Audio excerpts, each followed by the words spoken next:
Pues buenas tardes a todos. No los oigo, buenas tardes. Bueno, pues estamos, una vez me dijo una hermana, estamos en la lucha. Estamos en la lucha. En la lucha, ¿por qué? En la lucha por sobrevivir. En la lucha por vivir. En la lucha por alcanzar la paz, la mansedumbre, la templanza y sobre todo el amor de Dios. En la lucha por no morir. Porque debemos de comprender que este mundo ya está condenado. Y no porque Dios lo haya condenado, sino que Él mismo se condena por su pecado. La paga del pecado, ¿qué es? La muerte. Cristo a eso vino. Cristo vino a salvar el mundo de la condenación. Pero si alguien decide morir, pues va a morir. En sus pecados va a morir. Porque tiene una ceguera que no puede ver que el pecado lo está matando. Por muy pequeño que sea el pecado, ese pecado te va a matar. Y aquí estamos nosotros, ¿verdad?, luchando por sobrevivir. Porque debemos de entender que cuando nosotros entendimos el Evangelio, Dios nos sacó de esa condenación, de esa muerte. Si yo me hubiera quedado ahí toda mi vida en la carne, así, si a mí, cuando me predicó el hermano el Evangelio en el 91, yo hubiera dicho, no, gracias, a mí eso no me interesa, yo sé que estaría muerto ya sea físicamente o muerto en mis pecados. Y sé que si llego a morir físicamente quedaría separado eternamente de Dios. ¿Por qué? Porque no quise vivir. Preferí más el deleite, los placeres del pecado, que sufrir un poquito en este mundo y alcanzar la gloria. Por eso el creyente sincero, ¿verdad?, lucha por sobrevivir. Hay que aprender eso nuevo. ¿Por qué venimos a la iglesia? Estamos tratando de sobrevivir. Estamos tratando de sobrellevar la carne, de controlarla, de que el pecado, vamos a leer una escritura en Romanos 6, ¿qué? Romanos 6, 12, a ver qué dice, si ya hace mucho que no la leo. En Romanos capítulo 6, versículo 12, es un reto que el Espíritu Santo nos manda que llevemos. Dice así, en Romanos 6, el versículo 12, dice, no reine pues el pecado en vuestro cuerpo mortal, de modo que lo obedezcáis en sus concupiscencias. Eso es un reto, hermanos. Es un reto que nos está diciendo Dios. ¿Sabes qué? Que no te controle el pecado para la muerte. Porque si te controla, pues ya.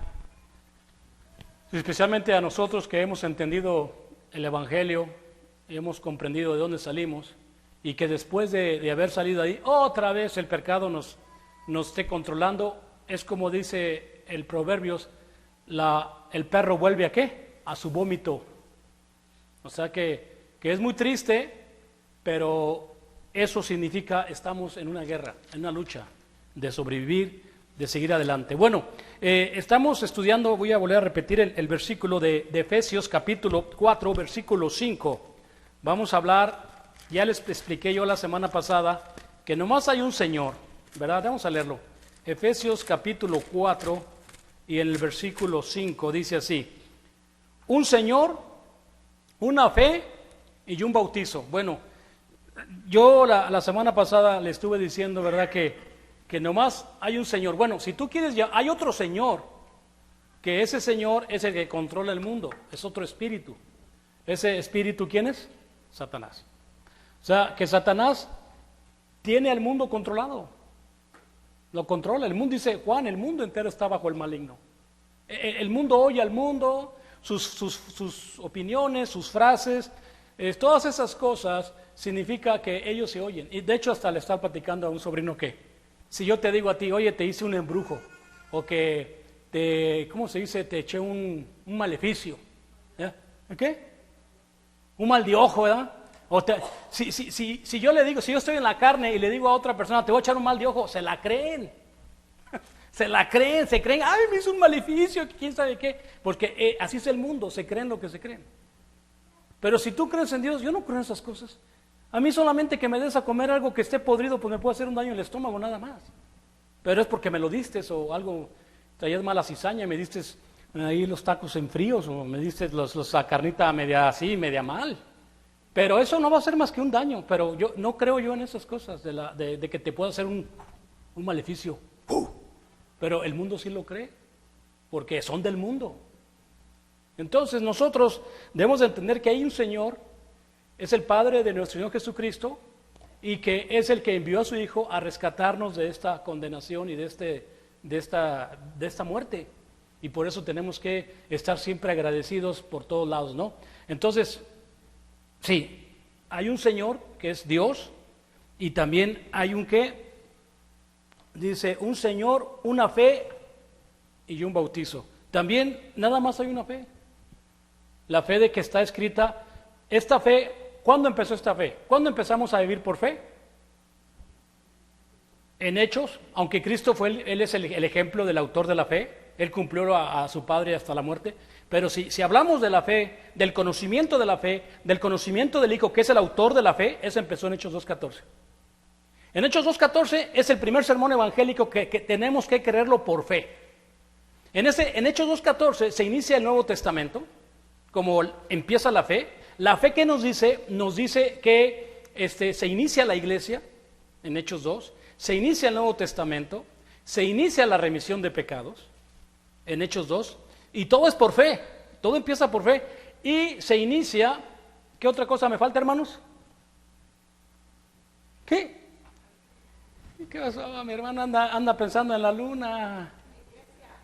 Ya dije la iglesia, el juicio, es muy importante, y todo eso por fe. Cuando este muchacho que se bautizó el domingo, luego le pregunté, entonces ya viste, el juicio de Dios empezó bíblicamente por la casa de Dios, en Hechos 2, así lo dijo Pedro. Es tiempo de que el juicio comience por nosotros. Entonces, empieza el juicio históricamente en Hechos 2, ¿verdad? Ahora, ¿cuándo empieza mi juicio? ¿Cuándo empezó mi juicio? Y él luego me dijo, en su bautizo. ¿Cuándo va a empezar el tuyo? Cuando me bautice. Exactamente. ¿En qué estado te encuentras ahorita? Perdido. Es lo que te digo. Cuando uno entiende todo esto por fe, nos saca a Dios de esta perdición. Entonces ahí empieza la fe. Y de ahí para allá, todo Hechos. ¿Qué sigue después de Hechos, hermano? ¿Qué pasó, mi brother?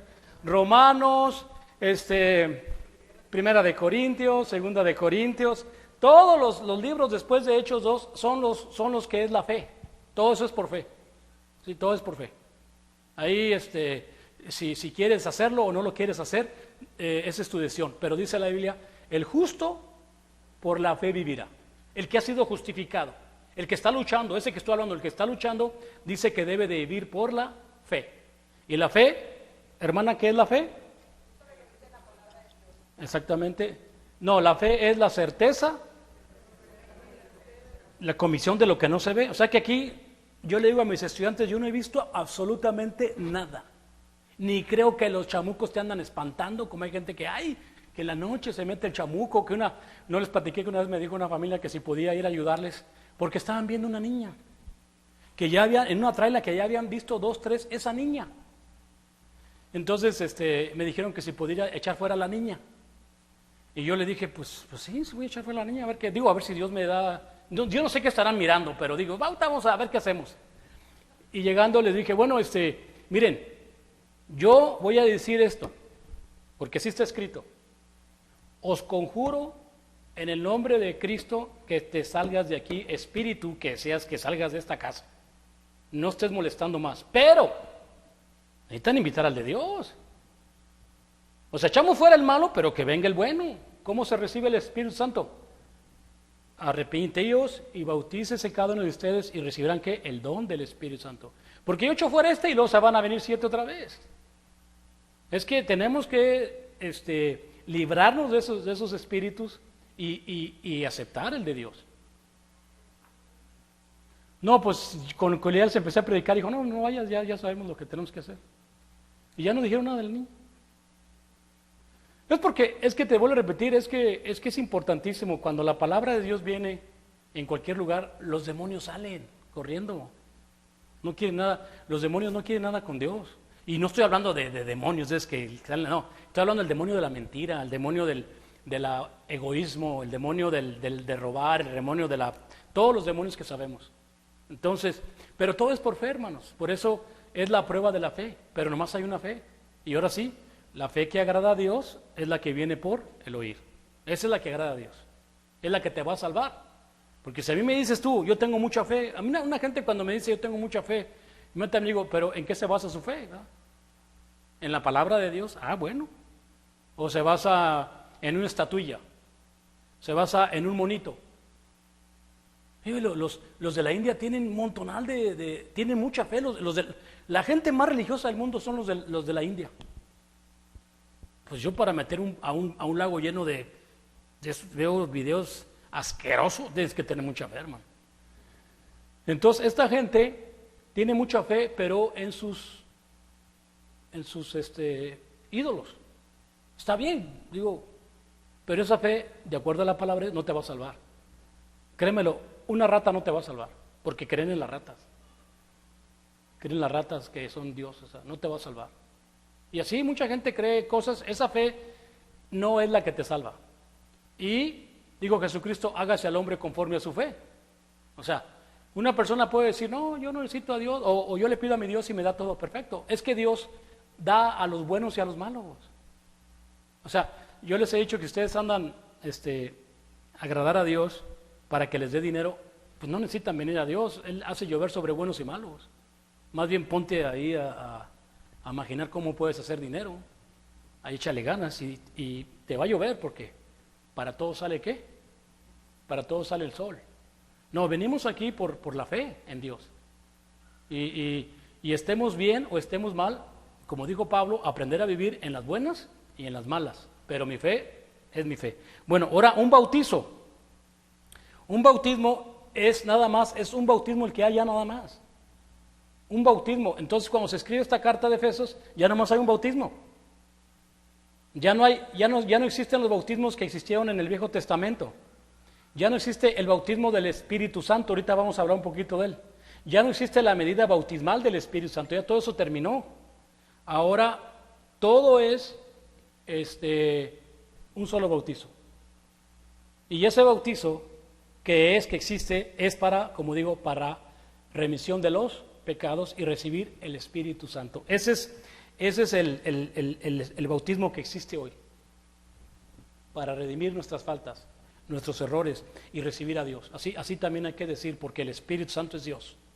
Una persona cuando se bautiza le está diciendo a Dios, Señor, yo quiero que mueres conmigo, yo quiero invitarte a mi casa, quiero platicar contigo, quiero que me ayudes, que me exhortes, que me dirijas. Yo no sé a dónde voy, yo no sé si voy a vivir mañana. Cuando una persona se bautiza, le está diciendo todo eso a Dios, que quiere que sea su amigo, que quiere andar con Él. Yo quiero andar con Él, y como hay muchos cantos, mi Dios y yo andamos siempre. Eso, cuando tú te bautizas, es lo que le estás diciendo a Dios, que tú quieres recibir el Espíritu Santo. Pero primero hay que bañarnos, primero hay que lavarnos pecados. Así está escrito, porque ahí hacemos contacto con la sangre. Pero vamos como les dije la otra vez, vamos a leer algunos bautizos. Por ejemplo, el bautismo de Noé. Vamos allá, primera de Pedro 3:21. Vamos a ver algunos bautismos del Viejo Testamento que representaban pues este bautismo, ¿no? Primera de Pedro, capítulo 3. Primera de Pedro, capítulo 3, versículo 21. A ver qué dice ahí.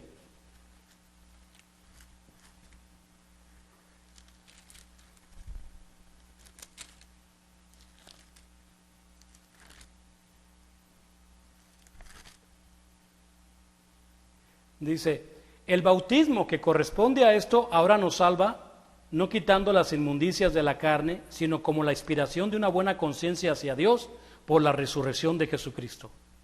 O sea, está hablando como ese bautismo de Noé, el 20 si lo quieres leer. Los que en otro tiempo desobedecieron, cuando una vez esperaba la paciencia de Dios en los días de Noé, mientras se preparaba el arca, en la cual pocas personas, es decir, 8, fueron salvadas por agua. Ese bautismo que corresponde, esa profecía o ese antetipo, esto ahora nos salva, ese bautismo, no quitando las inmundicias de la carne. O sea, en otras palabras, no te quita lo malo de la carne. Acuérdate que siempre hemos enseñado que el mal está en nosotros. O sea, eso va a estar conmigo hasta que me muera. Porque una vez me preguntó el hermano, estaba yo sentado así, dice, ¿qué ve en mí, hermano? ¿Cómo? Sí, ¿usted qué ve en mí? Me agarró así de esa, ¿no? Pues un hombre. ¿Y qué dice la Biblia del hombre? Que es pecador. O sea, usted lo que está viendo en mí es corrupción.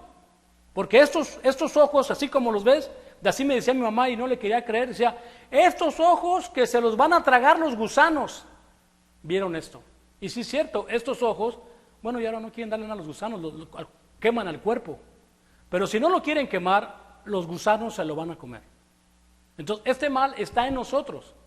Entonces, por eso dice, no quitando, sino una aspiración de una buena conciencia, una conciencia sincera hacia Dios, porque si hay una cosa es que de Dios ni tú ni yo nos podemos burlar. Y lo dice claramente Pablo, no os engañéis, Dios no puede ser ¿qué? Burlado. O sea, todo lo que hacemos vamos a ¿qué? A cosechar. Solitos cosechamos los frutos que nosotros queramos. Si quiero cosechar frutos para la carne, pues ya sabes lo que va a pasar en tu futuro. Pero si yo quiero cosechar frutos del Espíritu, también sé lo que vas a cosechar. Entonces dice la palabra de Dios que ese bautismo ahora nos salva por la resurrección de Jesucristo. Ahí está, o sea, está hablando que por el Evangelio ese bautismo ahora nos salva. Yo le digo, por ejemplo, a la gente que le doy clases, ¿te fijaste cómo Dios limpió el mundo con agua? Y fíjate, dice la Biblia que el agua llegó hasta el último pico del monte más alto. O sea, ¿cuál es el monte más alto? ¿Alguien sabe? ¿Cuál? Seguro, pues yo no sé, ¿no? ¿El Everest? Bueno, vamos a suponer que es el Everest. Vamos a suponer, y ahí les dejo que lo hagan Google. Pero si es el Everest, el agua subió un poquito más arriba. Significa el bautismo completo. Cuando yo bautizo, o cuando el Espíritu Santo, o yo, lo que quieran, el instructor, porque nada más somos utensilios por el Espíritu. Pero cuando un instrumento va a bautizar a una persona por el Espíritu, hay que asegurarnos que esa persona entre completamente enterrada. Muchas veces, hay veces que se bautiza una persona hasta con miedo o no se quiere caer y nos queda la mano arriba. Y luego dicen, alguien vio, oye hermano, pues tiene que volver a repetir porque no quedó completamente enterrada. Porque el bautismo debe ser completamente enterrado. Si es que si alguien se quedó con la mano arriba, pónganse a pensar. Entonces, como quiera que sea, así quedó el arriba, y le dije, ¿te fijaste cómo se limpió todo el mundo? Ok, tú eres un mundo. Cada uno somos un mundo. Cada quien hemos corrompido nuestro mundo. Cada uno hemos avergonzado y hemos hecho mucha vergüenza hacia Dios como mundo, como yo como mundo, porque si tú estudias, por ejemplo, si tú estudias al cuerpo humano, pues es igual que el mundo. Aquí en Tucson, aquí en Arizona, quisieron hacer un mundo. Nunca fueron a la biosfera, que está aquí rumbo a la Oracle. Nos explicaban ahí que quisieron hacer un mundo aparte del mundo. Todo metieron en un globo. Hicieron desierto, hicieron bosques, hicieron ríos, hicieron mar, hicieron todo, metieron a todos los animales que pudieron para tratar de hacer un mundo. O sea, en pocas palabras, jugarle a Dios. O sea, vamos a hacernos Dios. Hicieron todo eso y parecía que estaba bien, pero que de repente empezaron a notar que los animales se estaban poniendo, pero de color amarillo. La gente que vivía se empezó a descolorear bien feo. No, abran, echen el agua, porque no pudieron, se andaban muriendo todos adentro. Y pues sacaron a todos los animales y ya. Pero quedó ahí como la prueba para que vayan a ver cómo estaba el desierto. Pero así también es nuestro mundo, ¿verdad? Entonces está es el primero para que podamos comprender por qué es tan importante el bautizo y que nada más existe uno. Ese es nada más para remisión de pecados y para recibir el Espíritu Santo, como dice Hechos 2:38. Ahora, otro bautizo, hermanos, bueno, antes del bautismo también había otra cosa que profetizaba el bautismo en el Viejo Testamento. ¿Quién se acuerda qué profetizaba en el pueblo de Israel el bautismo y que no tenía nada que ver con agua? La circuncisión, hermano, póngase un 10 ahí. La circuncisión también representa el bautismo. Cuando Dios le dijo a Abraham que después de él todo su pueblo iba a ser circuncidado, esa era la señal del pueblo de Israel. Así que también nuestro Señor Jesucristo, cuando tuvo al 8º día, fue llevado al templo para ser circuncidado. ¿Ok? Ahora vamos a ver qué representa esa circuncisión para nosotros ahora como señal. Porque esa era la señal. Si tú querías ser pueblo de Dios, y tú sabes que yo no soy judío, ¿verdad? Pero quiero ser seguidor de Jehová, tenías que ser ¿qué? Circuncidado. Acuérdense del tiempo de Jacob, cuando circuncidaron a todo el pueblo de aquella nación que luego los hijos los mataron. Bueno, relajo, güey. Pero se circuncidaron gente ya grande y dolía mucho, pero era la condición, ¿no? Vamos a Colosenses capítulo 2. Colosenses capítulo 2 sobre el tema de qué era la circuncisión ahora en el Nuevo Testamento. Colosenses 2, versículo 9. Dice así: porque en él habita corporalmente toda la plenitud de la deidad. Estoy leyendo todo esto para que comprendamos muchas cosas. En Cristo está el Hijo, el Padre, está el Hijo, el Espíritu Santo y el Padre. En él habita corporalmente toda la plenitud de la deidad. ¿Quién estaba en Jesucristo? El Padre. ¿Quién estaba en Jesucristo? El Espíritu Santo. Ahora dice: y vosotros, ahora nosotros, estamos completos en él, que es la cabeza de todo principado y potestad. Cristo es la cabeza de la iglesia y es principado y es el líder de todo poder, de todo. Y estamos completos. O sea, la palabra completo significa que estamos, pues vamos a decir que estás comprendiendo, aunque es madurez. Yo digo que, vamos a suponer, no, pues que yo me engañaría si dijera, no, todos aquí entendemos ya el plan. No, ya todos somos maduros, ya estamos completos todos en él, ya sabemos hacia dónde nos dirigimos. Pero eso no es cierto. La Biblia dice que hay niños que todavía no han llegado, pero el punto es que todos estamos ahora completos en él o maduros en él. Y luego dice: en él también fuiste circuncidados. Ahí es donde tú te preguntas, ¿cuándo? Dice: en él también fuiste circuncidados. Ahora te dice, con circuncisión no hecha a mano. O en otras palabras te dice, fuimos circuncidados, pero no por mano de hombre. No fuimos circuncidados por mano de hombres. Dice, entonces, ¿cuándo fuimos circuncidados? Al echar de vosotros el cuerpo pecaminoso carnal. Al echar de vosotros el cuerpo pecaminoso carnal en la circuncisión de Cristo, sepultados con el bautismo, en el cual fuimos también resucitados con él mediante la fe en el poder de Dios que levantó de los muertos. Entonces, nuestra circuncisión, y es la verdadera, porque cuando Cristo vino, y también Felipe que les dijo, incircuncisos de corazón. Esta gente era duro de cerviz. No entendían qué era el propósito de la circuncisión. Ese propósito de cortar la carne del miembro viril era en un futuro que debíamos de echar para afuera al hombre carnal. Pero ellos no entendieron así. Ellos lo agarraban como, somos de la circuncisión. O sea, se exaltaban en la carne. No. Nosotros sabemos que cuando nos bautizamos, hermanos, y esto es algo que todos debemos de entender bien clarito, ahí decidiste cortar a ese hombre pecaminoso, a ese hombre que todo el tiempo está pensando mal, ese hombre envidioso, celoso, o ese hombre que piensa cosas, sexo inmoral, todo lo que tú quieras. En el bautismo se inicia la verdadera circuncisión del creyente. Ahí está tu circuncisión. ¿Cuándo? Cuando fuimos sepultados juntamente con él, echando de nosotros el hombre. Y esto es en la mente. Aquí está todo en la mente. En la mente es donde cortamos día a día, es donde luchamos día a día, es donde luchamos por sobrevivir, es donde luchamos por seguir a Cristo, ya sea, dice el hermano, ya sea a gatas o a rodillazos o lo que sea, pero ahí vamos tras de Cristo. Él es nuestro maestro, seguimos sus pisadas. Pero es importante que si alguien te pregunta, ¿ustedes fueron circuncidados? Sí, en el bautizo. Ya no es físicamente, ahora es espiritualmente, es la buena. Aquellos no entendieron, se quedaron con... Y todavía andan circuncidando gente, yo creo. Ya no, ya eso ya pasó. Ahora es aquí, todo es en la mente. Entonces ahí está otro ejemplo. Otro ejemplo de bautismo, vamos a Moisés, 1 Corintios 10, y aquí quiero decir algo sobre el tema del bautismo del Espíritu Santo. En 1 Corintios capítulo 10, porque a veces me preguntan, hermanos, oye, pues ¿qué eso de que el don de lenguas? ¿Y qué eso del don de sanidad? ¿Y qué eso del don de hacer milagros? ¿Y qué eso del don de interpretar lenguas?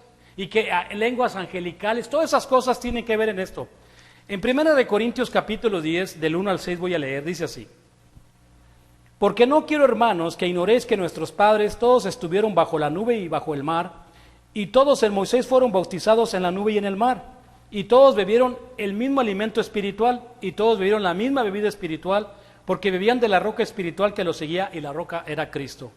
Pero de demás de ellos no se agradó Dios, por lo cual quedaron postrados en el desierto.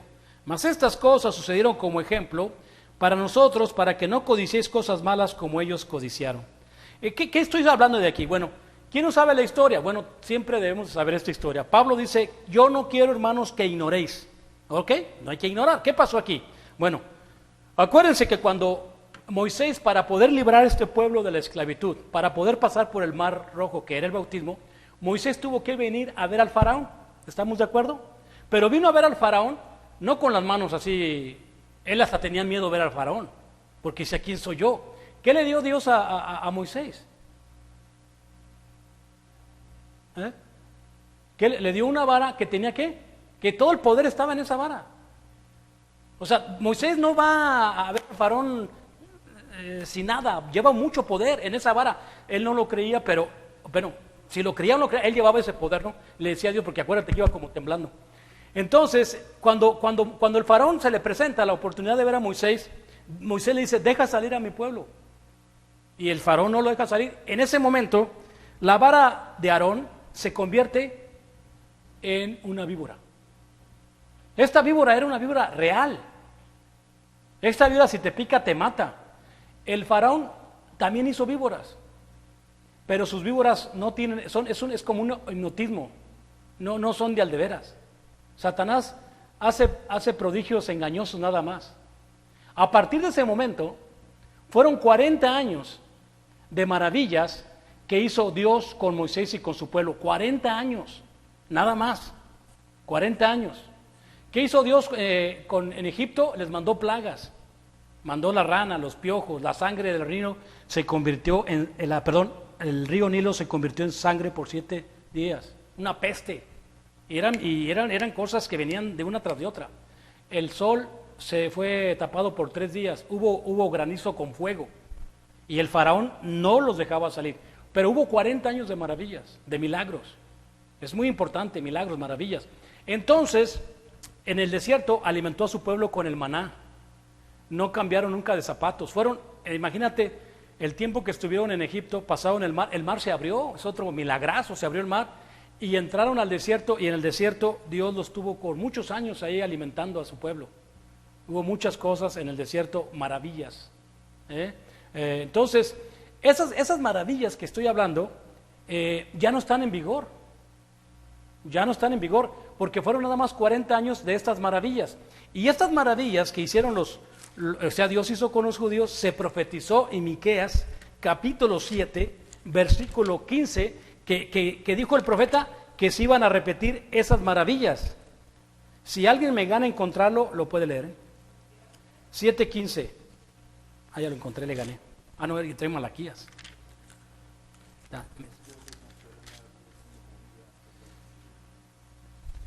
Yo les mostraré maravillas como el día que saliste de Egipto. Entonces, aquí está la profecía. Jehová está diciendo que va a volver a mostrar maravillas como el día que saliste de Egipto. Entonces, empezamos con Cristo. Cristo, después de haber recibido el Espíritu Santo, fue a presentarse ¿a quién? Al diablo. Y ahí empezaron las maravillas. Nadie puede aguantar 40 días y 40 noches sin comer. Nuestro Señor aguantó porque estaba lleno ¿de qué? Del Espíritu Santo. Ahí empezaron las maravillas. Jesucristo hizo 3 años de maravillas, aproximadamente a los 30 años se bautizó, lo crucificaron a los 33 aproximadamente. Muchas maravillas.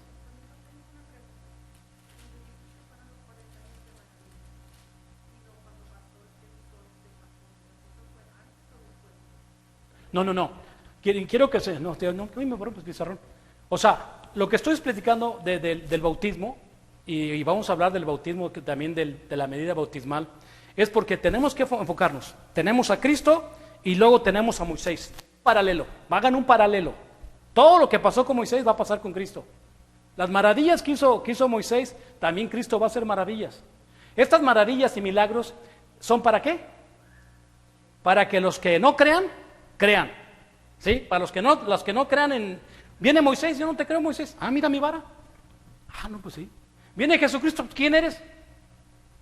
Jesucristo enseña milagros y maravillas. Entonces, cuando Moisés va a ver al faraón, ahí se inician los 40 años con Moisés. Las plagas, el río se convirtió en sangre, todo eso fueron 40 años de maravillas. Pero una profecía, se terminaba, entraron a la tierra prometida después de 40 años, se acabaron las maravillas. Ya se estableció el pueblo de Israel en Jerusalén o en Canaán, y ahí cesaron las maravillas. Pero entonces hay otra profecía en Miqueas. Dice, voy a volver a demostrar maravillas. Ok, ¿cuándo empezamos esas maravillas? Cristo, ahora Cristo es el antetipo de Moisés. Viene Cristo, un Salvador, ¿y a quién va a ver primero? Al faraón, pues al diablo, porque es el mismo diablo que estaba allá. Y ahí nuestro Señor empieza a demostrar maravillas. Empieza a decirle a Satanás, ¿sabes qué? Yo soy el Hijo de Dios y yo te voy a destruir, te voy a vencer. Yo, no en la carne. Haz lo que quieras conmigo en la carne, no me importa, pero mi espíritu te va a avergonzar y dice que te voy a dar una pedrada en la cabeza. Y sí lo hizo Cristo, estaba profetizado. Vino, se puso, igual Moisés. ¿Qué hizo Moisés con el faraón? Lo aniquiló en el mar. Entonces, cuando Cristo hace 3 años de maravillas, acuérdate, paró la tormenta, caminó sobre el agua. Esas son maravillas. Cambió el agua normal en vino. Esas son maravillas que la ciencia no entiende. Levantó muertos, a Lázaro, es otra cosa tremenda. Hizo muchas maravillas, pero esas maravillas, y si tú te fijas bien, esas maravillas nada más era el propósito para que la gente creyera que era el Hijo de Dios. Porque después dijo, el que cree en mí hará mejores cosas que las que yo hago, hará otras mayores cosas, mayor. Nuestro Señor dice que predicar el Evangelio a una persona y bautizarse por fe es mayor que darle de comer a la gente milagrosamente. Él dijo, las obras que yo hago, Él las va a hacer mayores. Pero bueno, estamos hablando de maravillas físicas.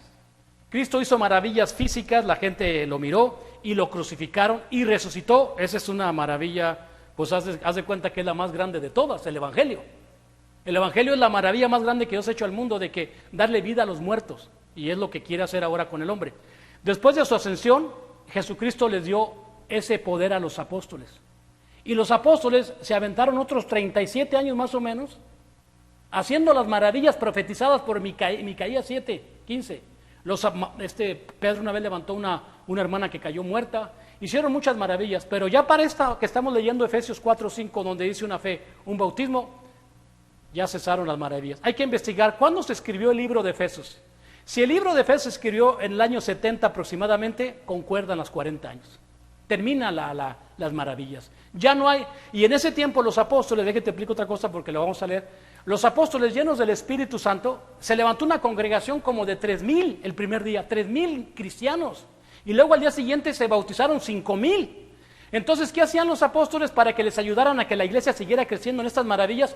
Iban a las iglesias y a ciertas personas, solamente a ciertas personas que el Espíritu les daba a entender, les daban dones espirituales. Les ponían la mano en la cabeza y este hermano ahora podía hablar en lenguas, podía interpretar lenguas, podía hacer milagros. O sea, entonces ellos se iban a otras casas predicando, pero también con ciertos milagros. Si llegaba un hermano a predicar en Egipto o el idioma árabe, él podía hablar en árabe, y aunque él no era árabe. Entonces predicaba el Evangelio en ese idioma. Es una cosa maravillosa. Yo no tengo ni idea cómo haber sido eso, pero es una cosa maravillosa, cómo los apóstoles daban dones espirituales. ¿Sabes qué? Tú vas a sanar, tú vas a hablar en lenguas, tú vas a predicar, tú vas a exhortar. Y conocer la palabra, alguien se podía parar a predicar la palabra.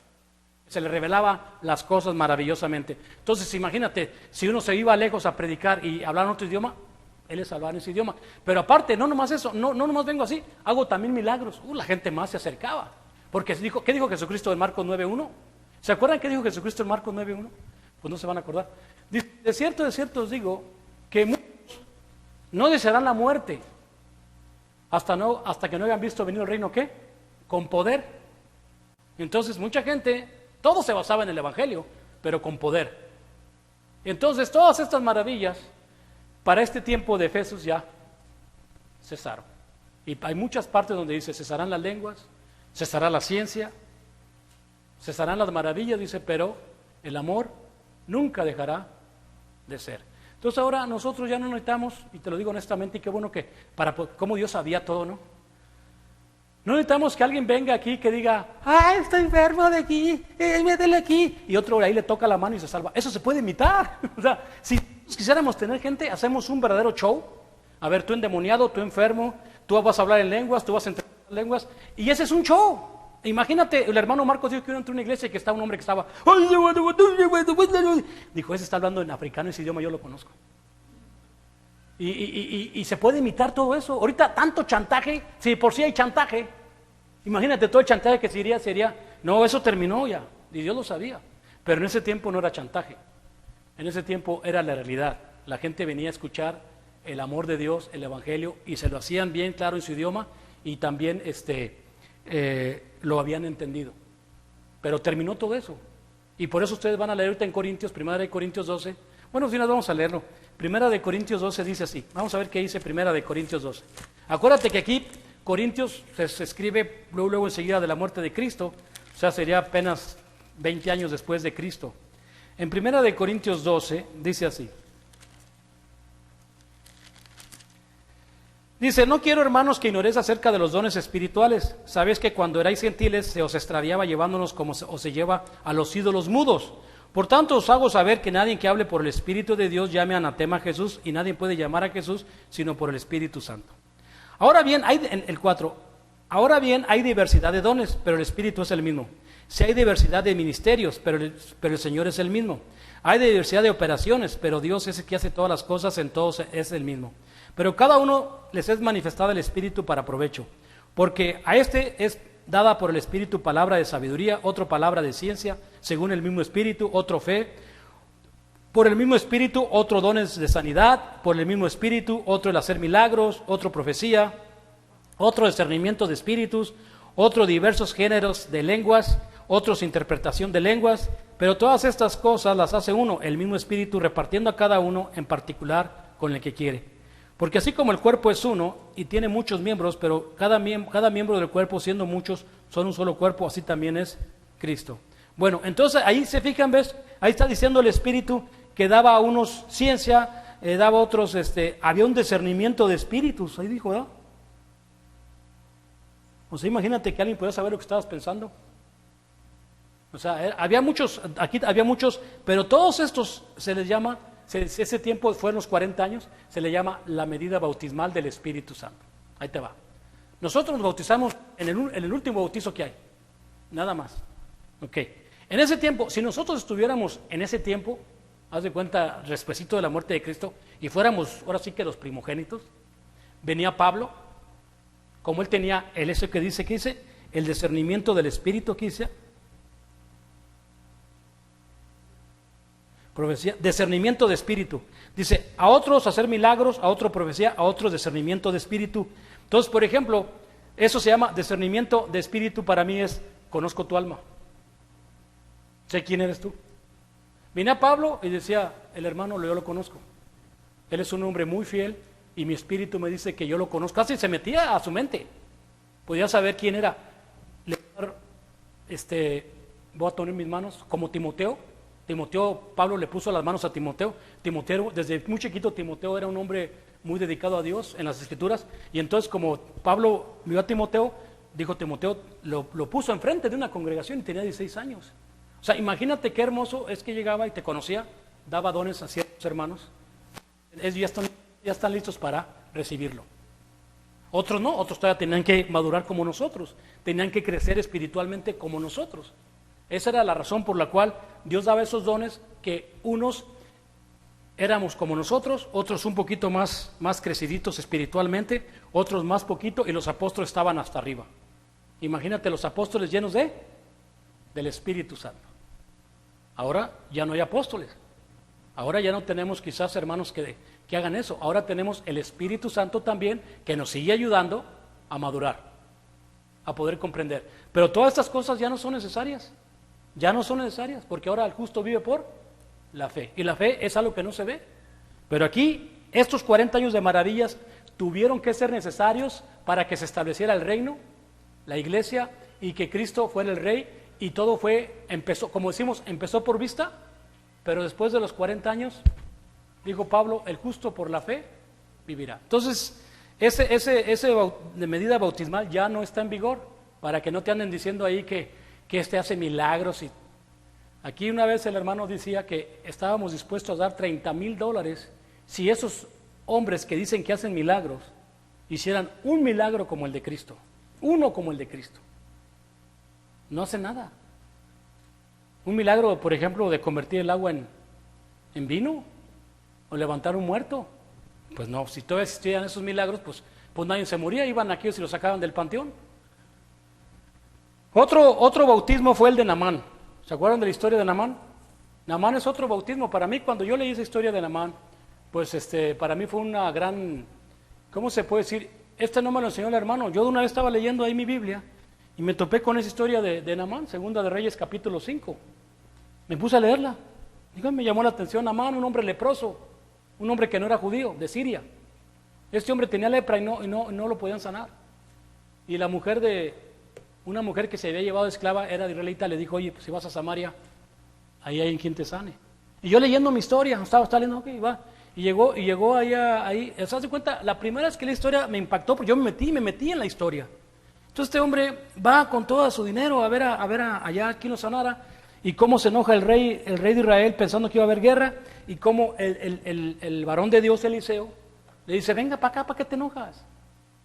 Fíjate todo ese conflicto que hay en Israel y este hombre con lepra y bueno, ¿me van a sanar o no me van a sanar? Y totalmente cuando llega a la casa de Eliseo, ahí está lo interesante. ¿Qué le dice Eliseo a Naamán? Ni sale Eliseo a verlo. Eliseo ni tiene la cortesía, y este era un general. Manda a uno de sus mensajeros, ¿y qué le dice? Lávate 7 veces en el río Jordán y tu carne se restaurará. Ahí empieza un conflicto en la mente de este hombre. Se molesta, no le gusta. ¿Por qué acaso en Nabán y Fafar no son ríos mejores que todo Jerusalén? Si la vara ya no fuera limpio. Ahí empieza a entender. Ahí yo en ese personaje empiezo a entender la psicología del hombre. ¿Por qué no te bautizas? ¿Por qué la gente no se quiere bautizar? No, porque mi mamá me enseñó así, que yo en mi bautismo, así. Empieza el pobre Naamán ahí quejándose que allá están mejores los bautizos. Es que el agua es bautizo. Dice, Abán y Fafar, ríos de Damasco, ¿no son mejores que todas estas aguas? Y si me bautizara allá también fuera limpio. Eliseo dice, haz lo que quieras. Ya te dije la solución. Y entonces vemos la historia de Naamán cuando va para atrás con sus soldados. ¿Qué le dicen los soldados? Señor, dijo, usted es general, mi general, y usted da una orden y nosotros lo obedecemos. ¿Sí o no? Aquí te están poniendo también una orden a ti. Te está diciendo que te laves, hombre, pues. ¿Qué te cuesta? Ahí está el agua. Te sacamos, no pasa nada. Y Naamán con todo su orgullo, con toda su altivez, se humilló. Dijo, pues sí, ¿verdad? Imagínate la lepra, hermano. Todo se le está cayendo la cara. ¿Nunca han visto una persona leprosa? A mí sí me tocó ver una persona leprosa. Ya hay cura. A la persona que yo conocí que tenía lepra, se le había caído todo esto, se le miraba como la parte de la calavera. Siempre traía un tapabocas, pero cuando se tapaba, se le notaba toda la dentadura, porque se estaba cayendo, tenía lepra. Pero te digo, ya hay cura. Entonces, este hombre se humilló. Y dijo, bueno, pues, imagínate, se me está cayendo aquí todo, pues, de una vez, vamos a hacerlo, ¿no? Eso al último, aunque fue orgulloso, ¿tuvo qué? Tuvo fe.